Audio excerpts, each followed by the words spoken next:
Hey, Fort Wayne, welcome back to another episode of Fort Wayne Footy. And there are a few crazy people watching this show live when the United States men's team is about to go to penalties with, do they play overtime? I think they play overtime in the Gold Cup. It goes straight to It goes straight penalties. to penalties this Okay, all year. right. Yep. See, I haven't watched enough of these games to know what the rules are in this Gold Cup. But yes, the U.S., I don't want to spoil it for you, just finished regulation, going to penalties with Costa Rica. So we may be a little distracted here at the beginning of this show, but we're not here to talk about the U.S. men's national team just yet. We'll catch that at the end of the show. We're here to talk about Fort Wayne FC and all the soccer that's going on around Fort Wayne. Thank you for joining us for episode 10 of Fort Wayne Footy.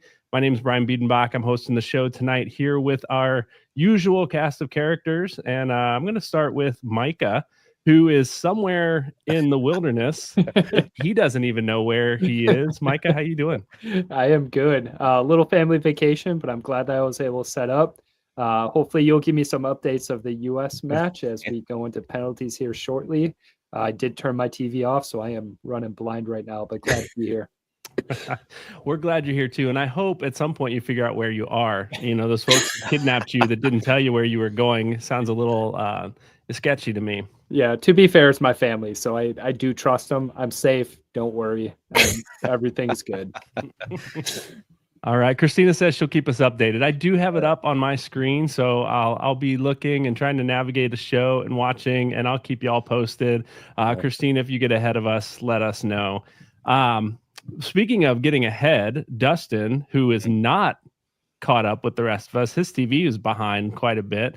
So we're watching and celebrating, and he's like, "Oh no, what just happened?" Dustin, welcome to the show. How you doing? Yeah, tonight? thanks. Yeah, it was really fun for the first 30 minutes leading up to this, with you guys getting excited and then like all of the comments, and I had to wait a minute to see what actually happened. So glad to be here. The TV is off now, so I can't see anything. So.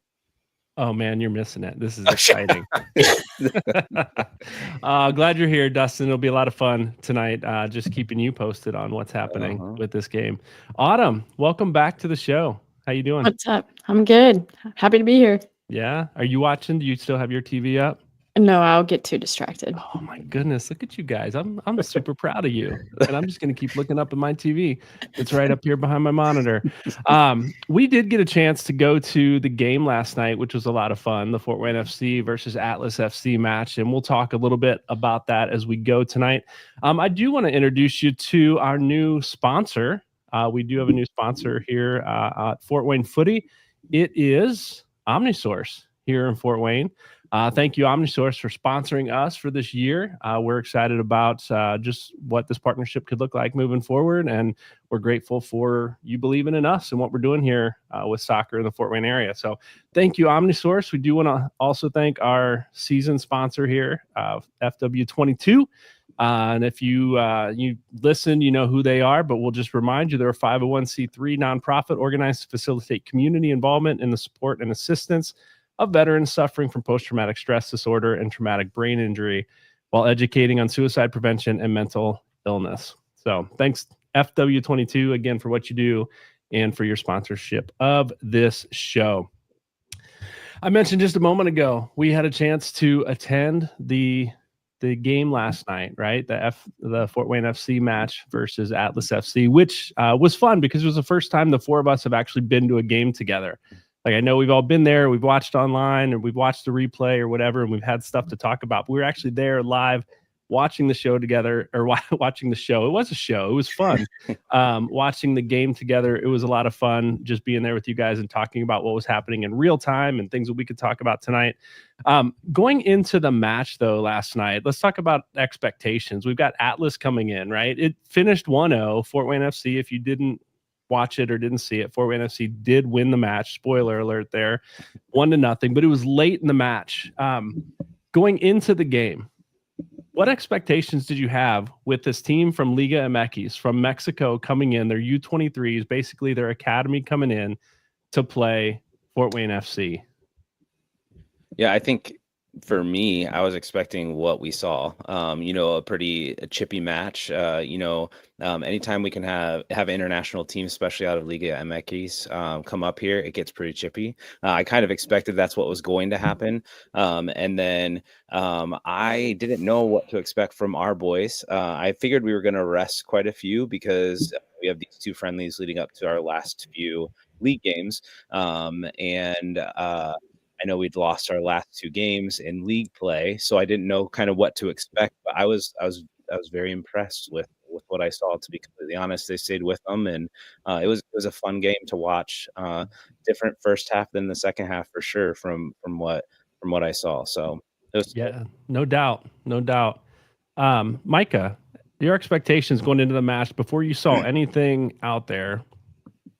I was expecting that Atlas team to come out and play with, for lack of a better word, a lot of hunger, where they would come out and challenge every ball, which they did, and they didn't disappoint.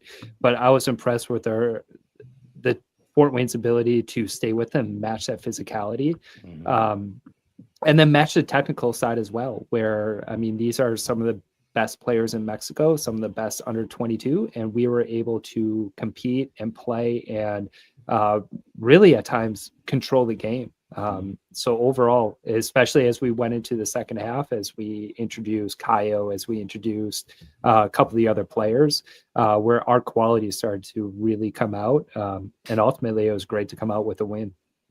Yeah, for those that don't know, we just saved a penalty like just now as I was saying that. So Costa Rica missed their second. It's 1-1 right now. All right. So for those that don't know, like aren't aware of the Mexican League, Liga MX, and what they are. So their top tier is equivalent basically to Major League Soccer here in the United States. So this was their U23s. Basically, it was their academy that was coming in. The guys that are vying for spots on their top tier team in the top league in Mexico, right? And so these are no slouch players coming in.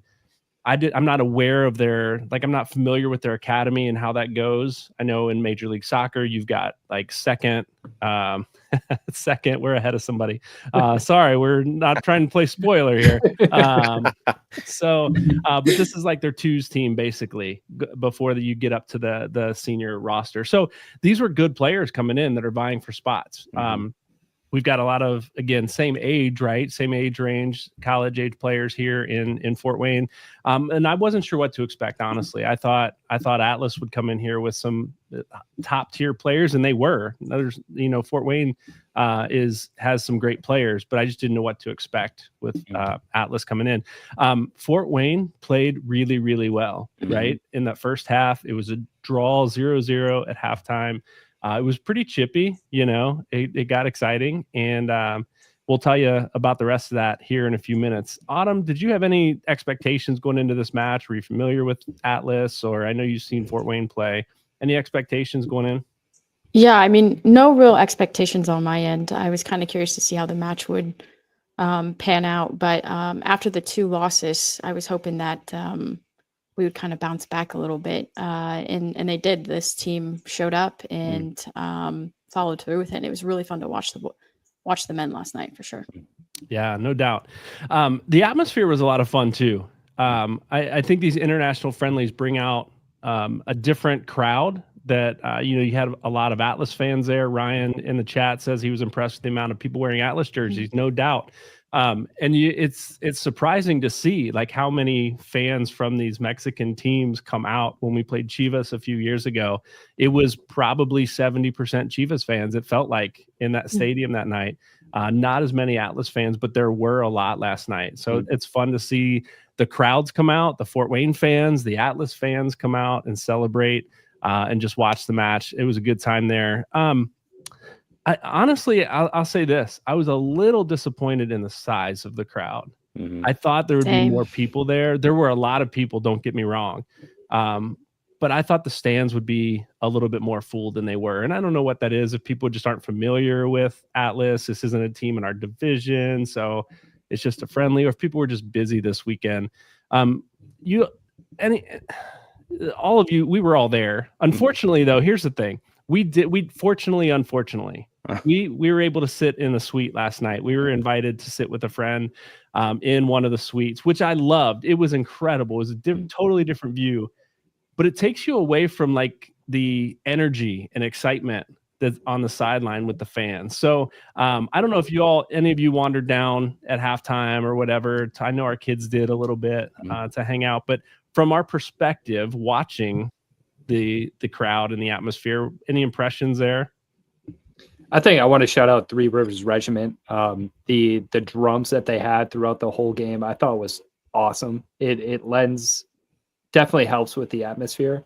But I think even with the smaller crowd, I mean, it was still a decent show out, right? Mm-hmm. Like I think I don't know what the exact was, but comparing it to the other matches I was at, probably about 1,000 people out there, which is still a pretty decent sized crowd. So, Yeah. And it's still cool, like looking over to my left and seeing the drums and seeing the smoke and seeing all that. It's huge. So shout out to them. Yeah.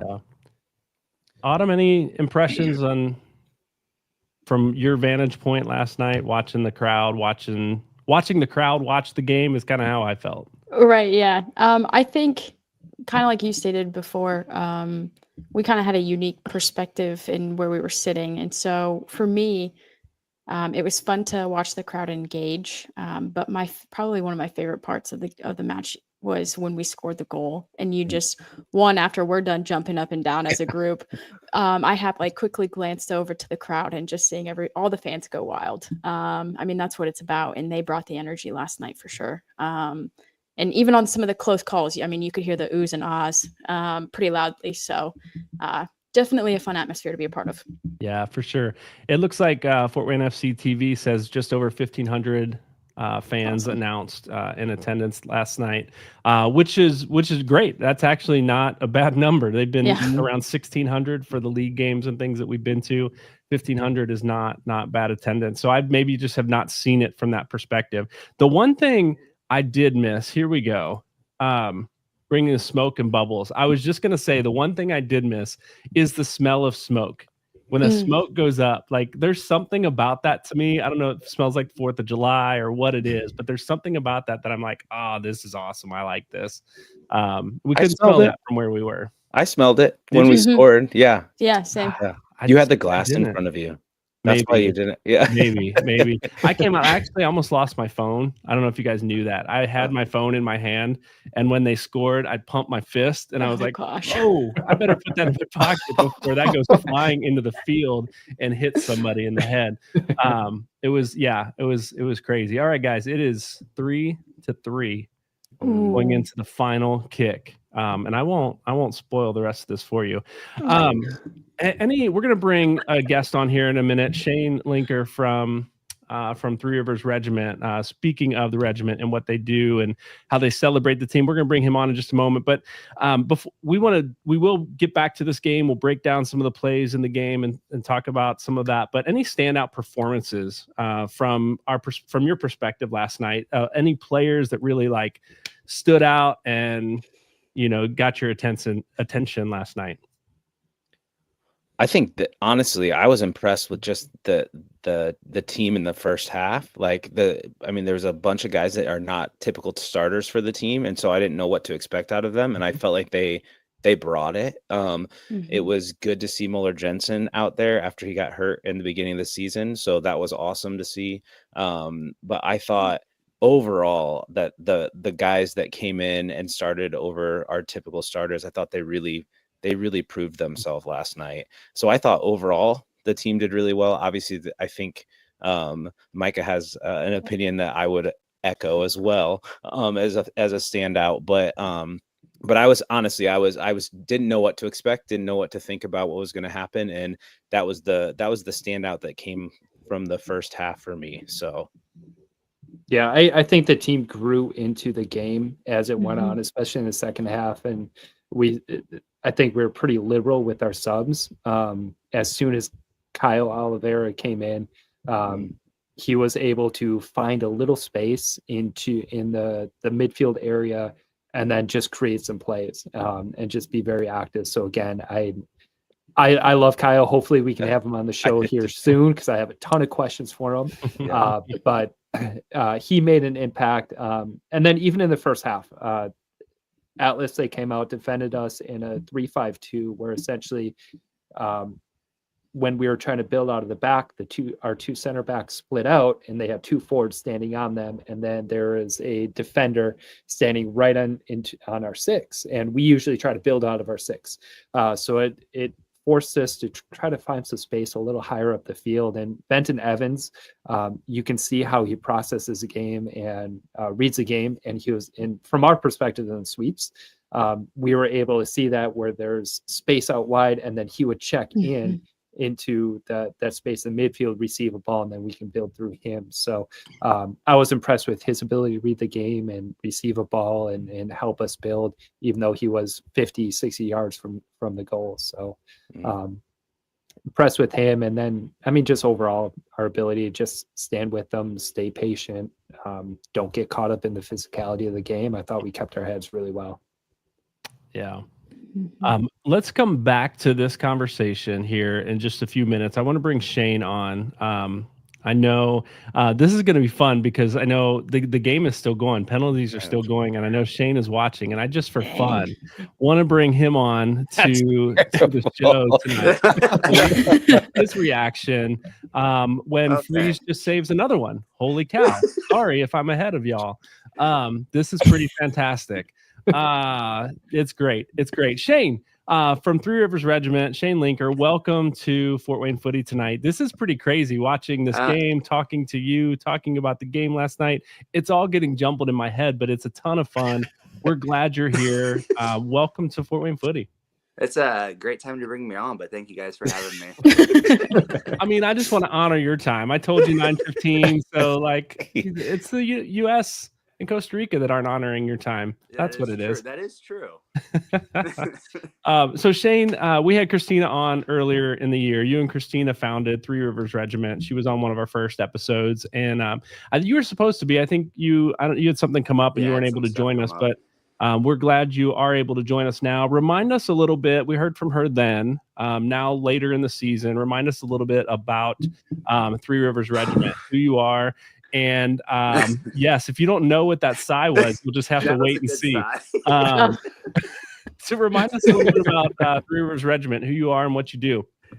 Three Rivers Regiment, we're the ones that bring the noise for the games. We're the drums, the smoke, the singing, standing, just the loudness. That's us. We like to create the atmosphere at the games. How did you guys get started? Like, I know you and Christina were friends, and she was part of the Indy 11 supporters group, I think. But how did you guys get things started with Three Rivers Regiment in the early days? That's actually how we met through Indy 11. We were both down there. When she lived down there, I would go down there to games. We never met until she moved up here, and we started doing a supporters group for Indy 11 up here. And then that just kind of died down once Fort Wayne FC was announced. And then we just put all our effort into Fort Wayne FC now. You're getting some commands from the gallery here. We're good. U.S. is on to the semifinal. We're going to play Guatemala. If you are not watching for some reason, like you're on a podcast or something, and you're trying not to be distracted, the U.S. is moving on. It's fantastic. We're excited about that. So yeah. You and Christina formed Three Rivers Regiment. You got things going a few years ago. How did you start like advertising, getting the word out to people? Facebook. First thing we did was we created a Facebook group and shared that with everybody we knew, got that out, and then that just helped spread the word. And then we started going to watching, like we would go to J.K. O'Donnell's downtown, watch U.S. games, spread the word that way. It's all grassroots. I mean, it was just us trying to put the word out wherever we can. That's awesome. Yeah. We've got this rundown going here. Who's got the next question here? So, how do you see what you're doing? So, like, what Three Rivers Regiment does during the games, how do you see that impacting the rest of the crowd? I think the more I look at it and I try to listen to the crowds each games, I think it slowly starts to spread. I hear more of the crowd singing our songs. We have Andrew that goes down and do the 260 chant in the middle, and it seems to get interacting with the fans, and I can slowly start to see like more of the crowd getting into what we do and understanding what we do. Yeah, that's awesome. So as we look into next year, like what are the plans to take this to the next level? Right. Obviously, we'll have this huge stadium. Like, what are your thoughts there? We're gonna try to grow bigger. That's like our plan for this off season, is trying to get as many new people into it, because it's a lot bigger stadium and a lot more room for us to fill. So I think that's going to be our biggest goal this upcoming season, is trying to grow our group and getting more people out. Have you had conversations with the team? Sorry, Autumn. Have you had conversations with the team at all about, is there going to be a supporter section in the stadium? Is it behind a goal on the sideline, or is that yet to be determined as that comes together? We've had some discussions, and as far as I know, we will be behind the goal on the one end opposite of the scoreboard, and we'll have a standing room section back there too, as far as I know. So yeah, we'll be back behind the goal next year. That's awesome.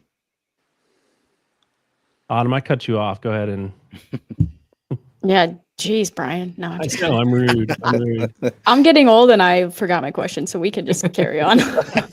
Fantastic.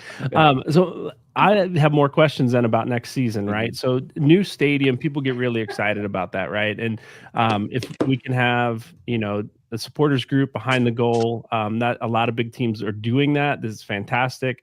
I like that. I'm unfamiliar with the plan, like the overall plan for the stadium. I need to look more into this, and it feels like the stadium is going to be kind of out in the middle of nowhere as of now. I don't know what is planned to be developed around it down the road. I assume there's more. But this first season, is it? You guys are tailgating now, like pregame, just across the street, and you walk over to the stadium and things.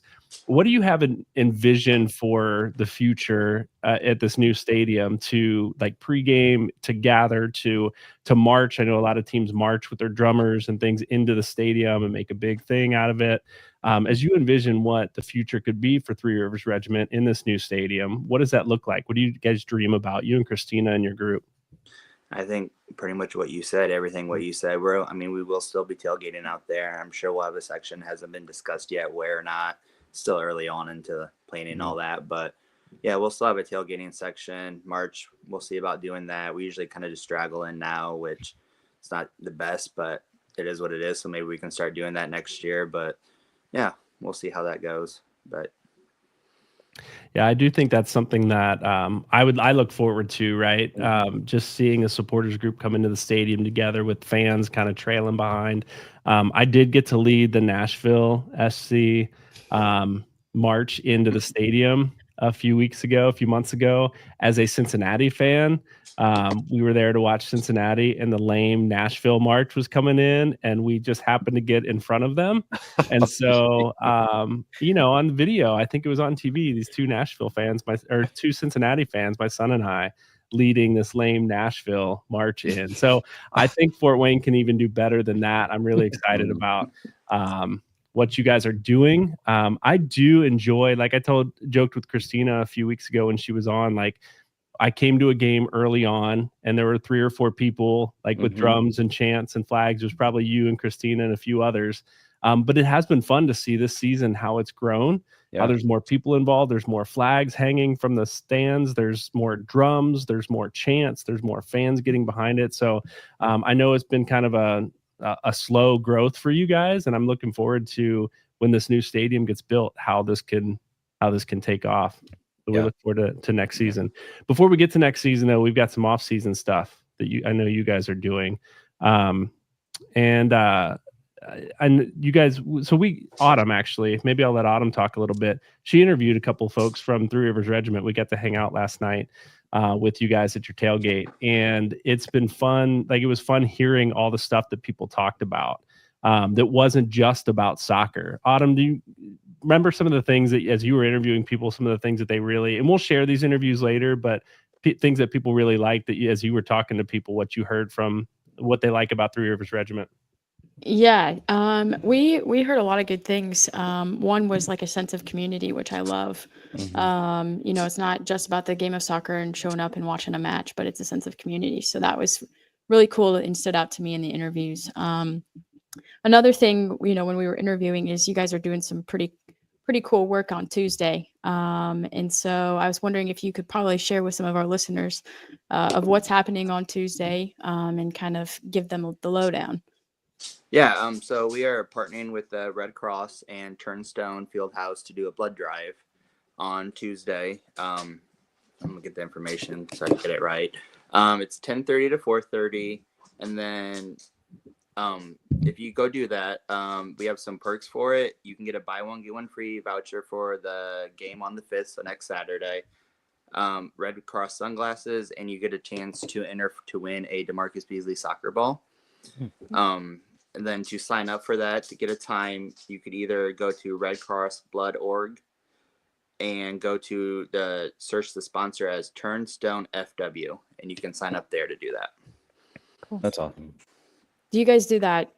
This is a question I forgot to ask last night, but is this something that you guys do every year? This is the first blood drive we've had, but we've done this past summer. We adopted a Christmas family, and we did that. We've raised money for Pride Raiser. We've done past couple of years. We've done an Orange Out for the Kidney Foundation. So we find different ways to do things for That's the awesome. community. That's really cool. Mm-hmm. I think you were talking about the soccer that Turnstone does too. Like you guys have been big supporters of that, correct? I believe. I haven't gone out there, but I know Okay. we've had some people that gone out there to do Christina that. was talking to me a little bit about it, and I think that's kind of what got you guys involved in there, because I know that they're pretty. I mean, they're I think motor soccer. I can't remember what it's called, motor soccer, or but they're pretty good, and so like they train here in Fort Wayne. So that's awesome. I love that you guys are doing that stuff with the community for sure. Mm-hmm.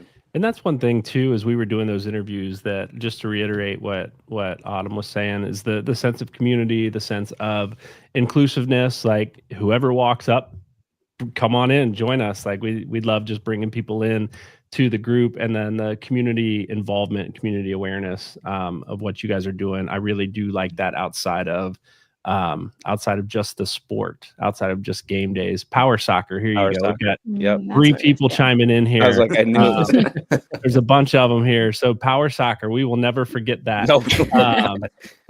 Dustin won't forget it anyway. No, I won't. Yeah. How can people get involved with Three Rivers Regiment if they're interested, Shane? Outside of the game days, Facebook for Three Rivers Regiment.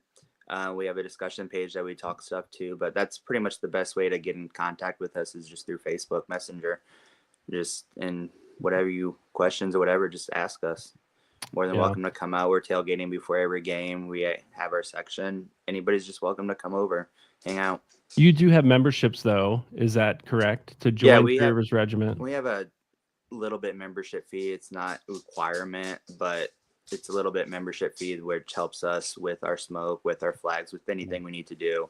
Everything's self-funded through all the All right. And find you on Facebook. Is that the best way? Three Rivers Regiment on Facebook. Spelled 3 or the number 3? What's the best way to? Ooh, that's a good question. I think it's the number. Nah, I don't know. I'll have to look at that one. We'll find out, and we'll put it up here in the chat for those who are interested. We got 2 more chiming in. Number 3 with Power Soccer here, Dustin, just for you. Thanks. Hey, if anyone else wants to chime in, I will not in talk the about chat, say Dustin, it's Power Soccer. Not that it was, he's the only one that didn't know it, but he's the one that is that taking brought the it heat up. for it. Yes. So anyway, Three Rivers Regiment spelled out, it looks like here. We've got a couple saying on Facebook, Christina's there, Three Rivers Regiment spelled out the number 3 there. And she also says in the chat here, they're looking for musicians. If you're a musician listening to the podcast, watching the podcast, check them out on Facebook, Three Rivers Regiment. They're looking for some musical talent there in the supporter section. And there's a lot of room to grow, not just at Bishop Darcy Stadium, but in the new stadium next season. So, Shane, thanks for being here tonight. Love what you guys are doing. I love that Fort Wayne has a supporters group for a USL2 team, and I know there's more coming next year as we move into USL1. So look forward to what you guys are bringing to Fort Wayne and how you're adding to the culture, the soccer culture in Fort Wayne. So thanks for what you do, and thanks for joining us tonight. Thank you for having me, guys. Thanks. You bet. Yep. Yeah. All right. That was fun. Little distracting with the game going on as I was watching. I didn't think I'd get distracted, guys. I apologize for that.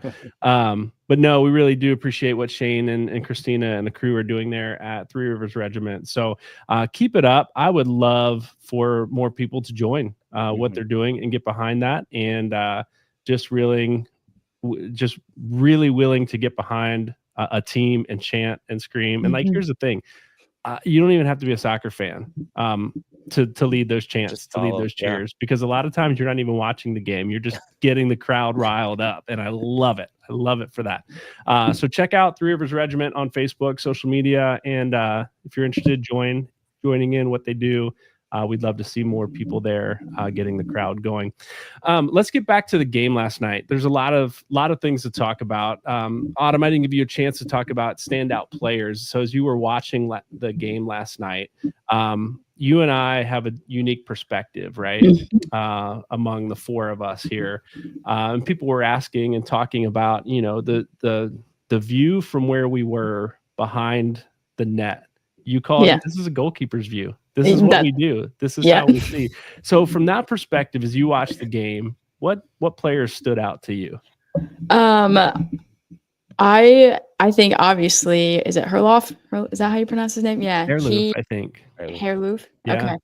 He definitely stood out to me. I think especially when he was on our end closer to the box, you could hear him take charge. And I think that's super important as a goalkeeper. You have to take charge of your box. You have to be in command, make sure you're communicating with your team. And so during that first half, especially, like he took charge, and that stood out to me for sure. And then two top saves that I think kept us in the game from him were that I think it was from a corner kick.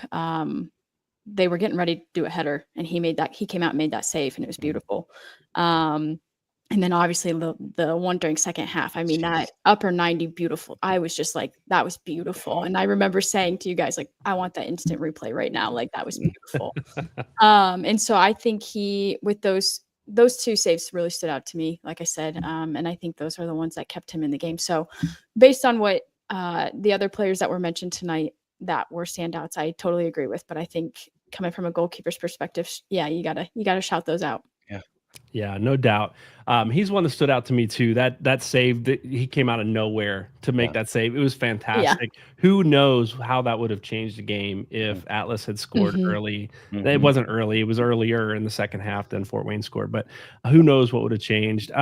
I was impressed with, I know, Dustin, you said this earlier, like the guys that don't normally start. I know there's just rotation in the starting lineup, but this was a lot of guys that have been rotation players in the starting lineup that all started together in the first half of this game. And to see the depth that this team has, that they went out and took it to like a 0-0 half with a team from Mexico coming up, right? Their academy team. Wasn't sure how that was going to play out. I was surprised that some of the guys that were on the bench and some of the guys that were on the field that, again, haven't seen them play all together like this. And they did a great job. And then the second half, Coach Avery put the guys that had been starting, the ones that I've seen anyway, start. There's been some away games we haven't seen live and in person, but some of the guys I'm most familiar with starting in the starting lineup or going in late in the game. Get some speed up top. Not that there wasn't speed before, but it's the guys that I've seen that, Traore coming down the sides, Beaubrun coming down the left side in this game and ended up kind of coming through the middle to score the goal there in the 87th minute. Beautiful. But Traore, I'll say this. I believe he's the one that had the assist to Beaubrun coming down the side. He was getting pushed and hacked and shouldered and elbowed. And there were a couple times I thought he was going to fall just because of the physicality of it. And he just kept his line. He kept the ball at his foot, and he just kept pushing. And it was incredible to see him get around the guy, just get a step and get the ball across to Beaubrun. It was beautiful. And so that was the effort for me. That was like the play of the game. Obviously they scored the goal, but the effort that he showed coming down that sideline was pretty spectacular. Yeah. We do have a shout out, and we will get to that. We're not forgetting this in the chat here for Johnny I. Mhm. First game appearance for Fort Wayne FC. Now, let me tell you, our boys were there, right? My son, Micah, your son, Dustin, your son, and some of their friends were there in the front row where we were sitting. And the team comes over, the subs come over, and they're warming up. And they go, "Dad, is that Johnny? Is that Johnny?" All these kids have played with him, right? He's a year younger than all the guys that were sitting up there watching this game. Just turned 15, I believe, last week. A phenomenal player. To see him out there, I kept going, "That's not him. There's no way. That's not him." And they start yelling down to him, "Johnny, Johnny." And sure enough, it was Johnny I. It was beautiful to see that kid get out there and play. And he played well. Takes on his performance, Micah? Yeah, I think he held his own. Yeah. I can't imagine what was going through his head.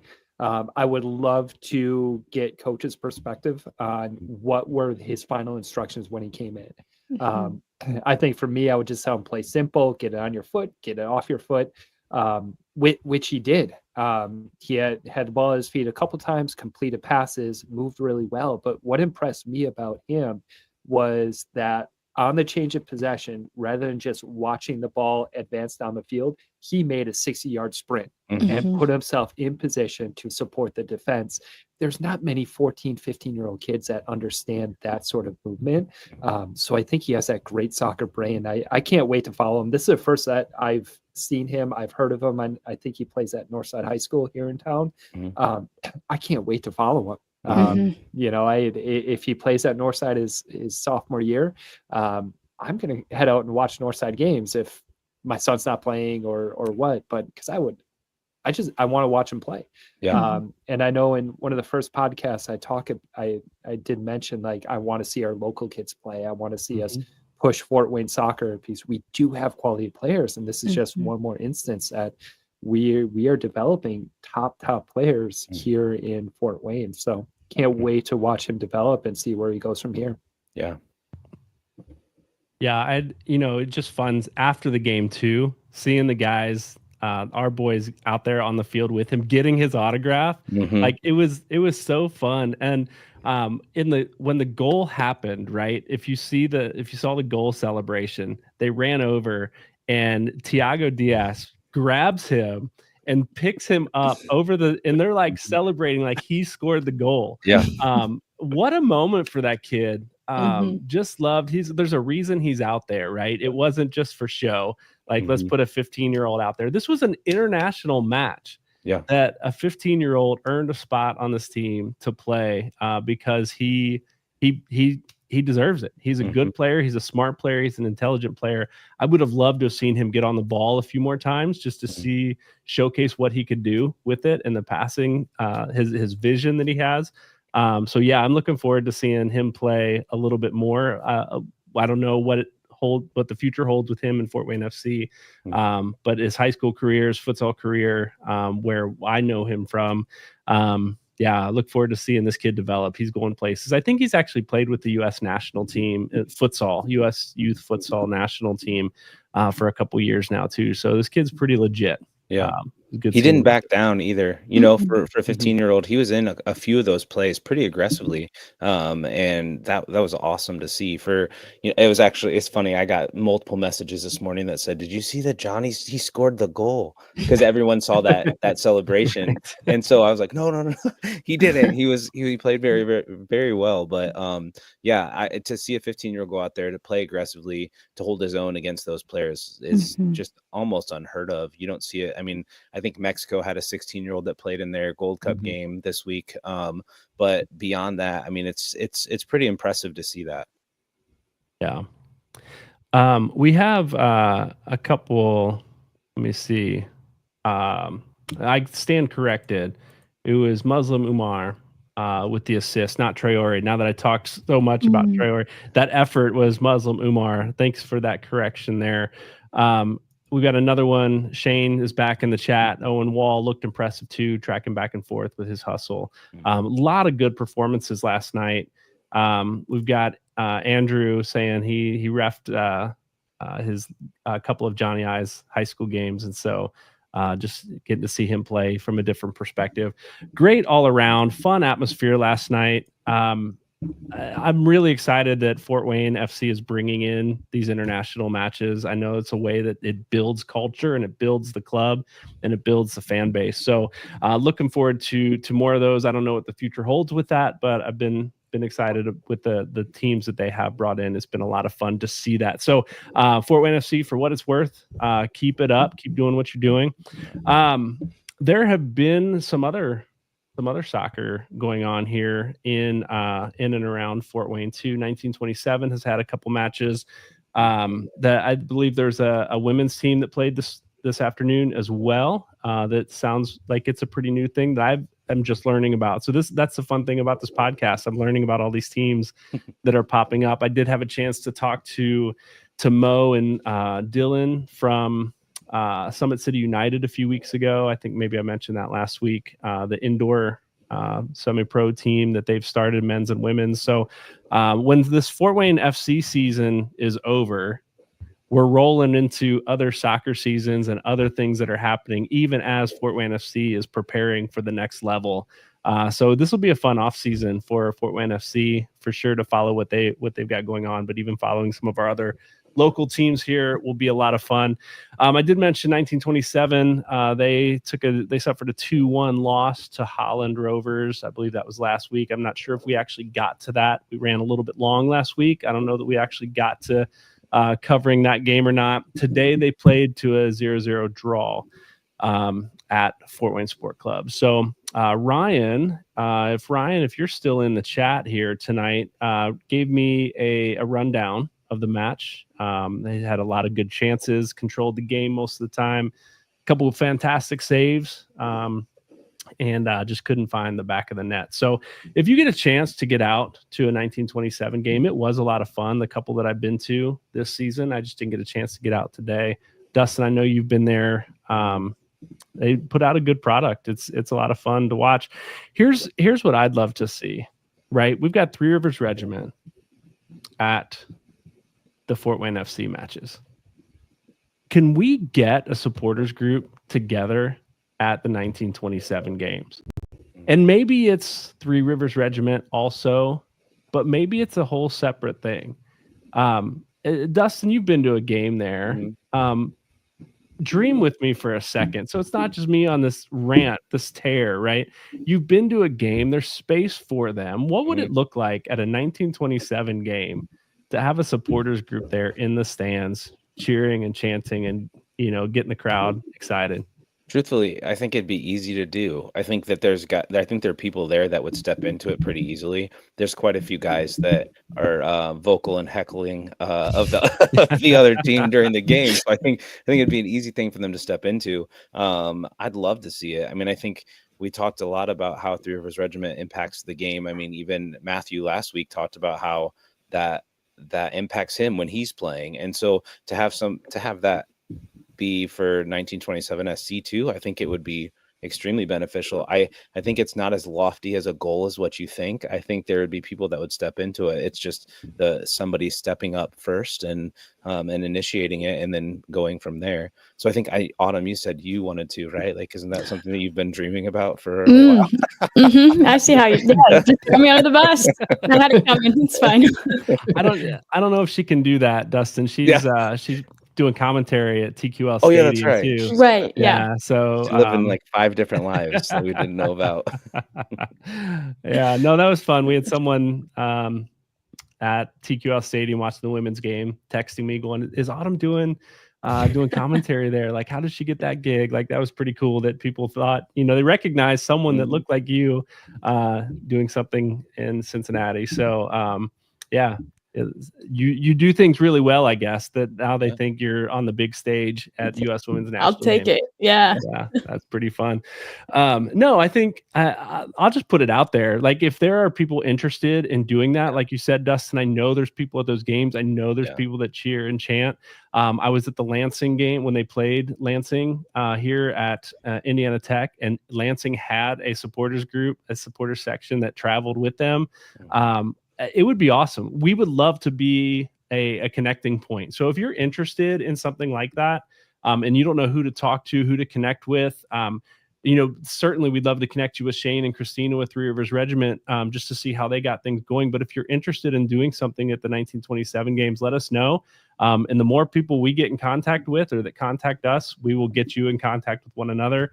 And sometimes Shane will tell you and Christine will tell you it just takes somebody to step up and lead it and organize it.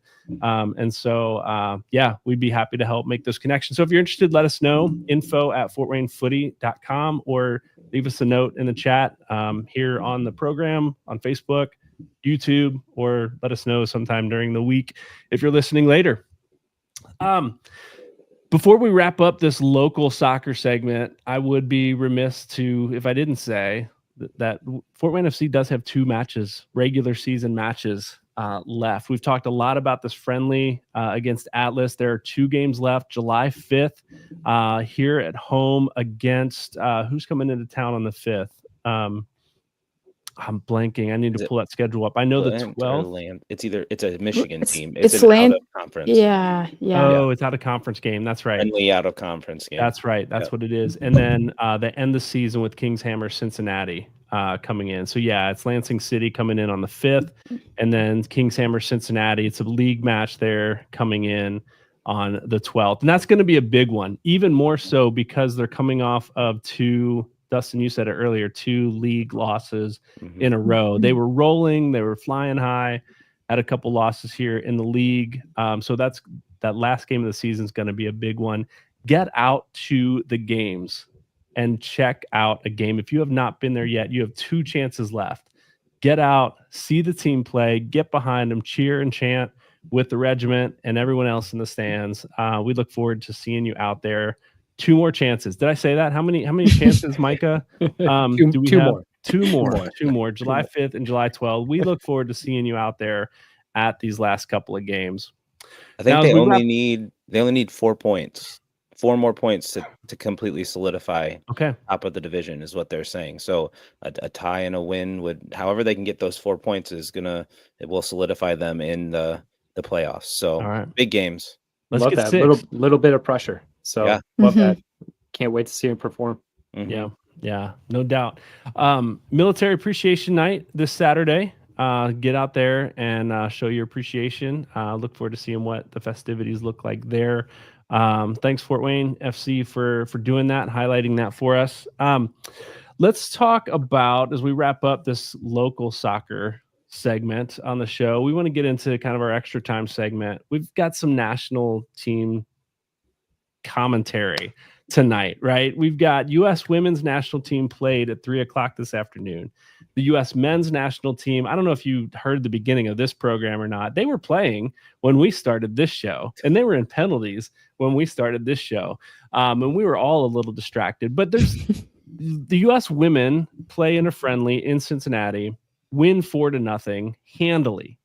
I don't know if you guys watched that match or not, but I saw the first half, and the ball barely got across midfield for Ireland. The United States had control. Second half, scored a couple more goals, ended the game 4-0. The men obviously drew with Costa Rica 2-2, and they go to penalties, and thankfully they win in penalties. But as you watch these 2 programs, the U.S. men's team and the U.S. women's team, what do you see? Like, what are the differences that you see, not just in the quality of play, but in the plan that they may or may not have moving forward to develop players? Yeah, Micah? I think you said it right there with the women. And I know Emma Hayes has been enrolled a little bit longer than Pochettino. But Emma has a plan, whereas we won the Olympics, now we're going to take the next year and a half to maybe rest some of these veterans, rest the Sophia Smiths, the Trinity Rodmans, the Mallory Swansons, and I know I'm missing a ton of players, the Gurmas.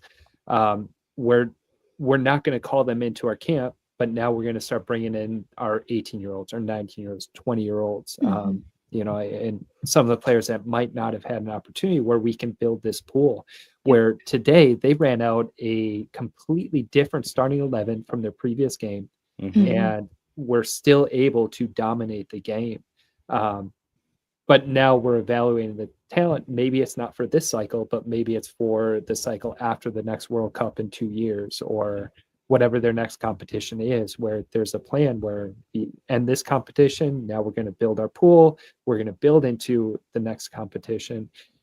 I look at how the men are handling it, where we go from coach, don't get results in one tournament, they're gone. Now a new coach comes in, new plan, don't get results in the tournament, he's gone. Now we bring in this coach, where it just seems the men are scrambling, where we're using our competitive matches to build our pool, which I think puts us sometimes at a disadvantage, where maybe we're not calling in the quality that we need to beat a Costa Rica in regular time, or, you know, beat a Saudi Arabia 4-0 instead of 1-0, as the US are doing with Ireland, where it's dominating 4-0. So I don't know. I would love to see after this World Cup, Pochettino stay on another 4 years and really develop that cadence of bringing in young players, re-inviting the older players, which I see Emma's doing right now. Yeah. My challenge though there is some of this is timing.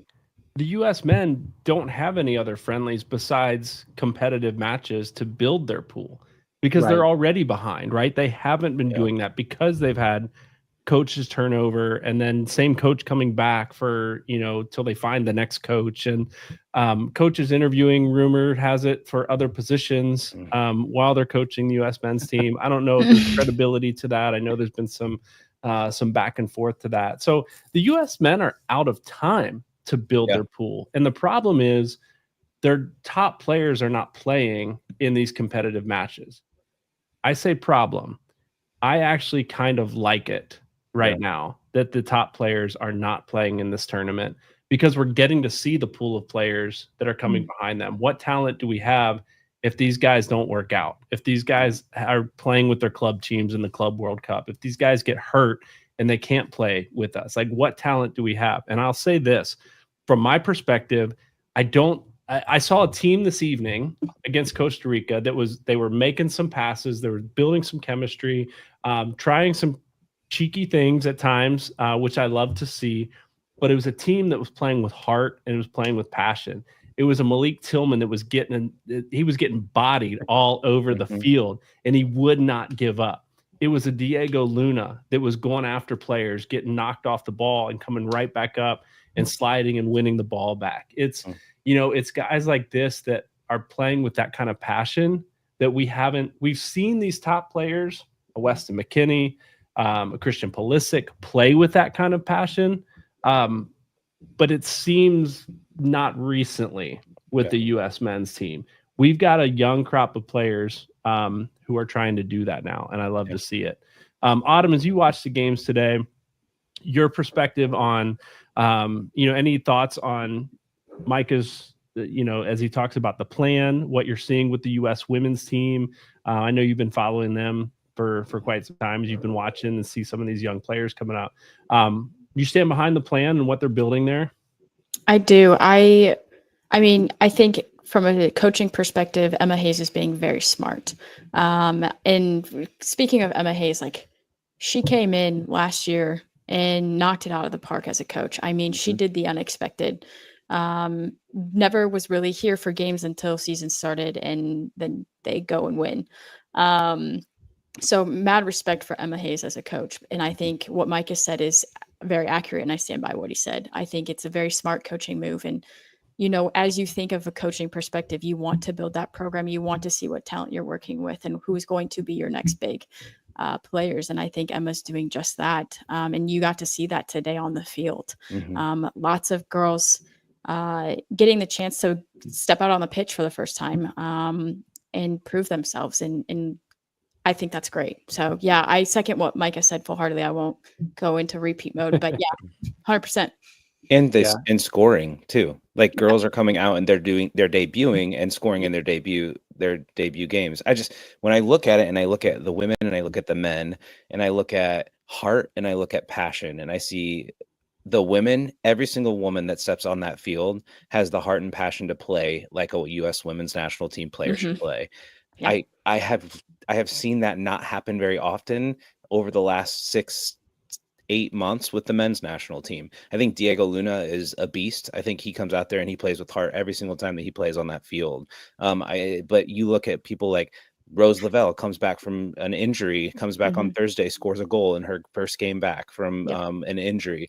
You look at people like Lindsay Horan, I can't remember what her married name is now, but you look at those girls, they're out there, Biandola, they're out there, they're playing with heart every single game, they're in every single play. I just see some lackadaisical play from the men's team more so, and I don't know what that comes. Do you think that comes from? Is it Emma Hayes versus Pochettino? Do you think it's a coaching thing or what? I don't know. It's polar opposite sometimes when I look at it. I wonder, I don't attribute this, I don't know this for a fact, but I just wonder if it's a style of play between men's at a high level and women's at a high level. They're both great soccer, and I'm not comparing the two. I'm just saying, as you watch men play in European leagues, the field is wide open. Right. And so there's a lot of space. There's a lot of place to, run into spaces, play balls long across field. CONCACAF soccer is not that. Yeah. And so I've mentioned this a couple times, even on this show. CONCACAF soccer is knock down, drag out, punch you in the teeth. I'm going to take the ball from you. And if I don't, I'm taking you out at the knees, right? European soccer is not necessarily like that. So what we interpret as maybe a lack of heart by some of these guys that play in these top leagues, it's maybe a lack of adjustment to a CONCACAF style because they're used to playing pretty soccer. CONCACAF soccer is nothing. There's nothing pretty about it.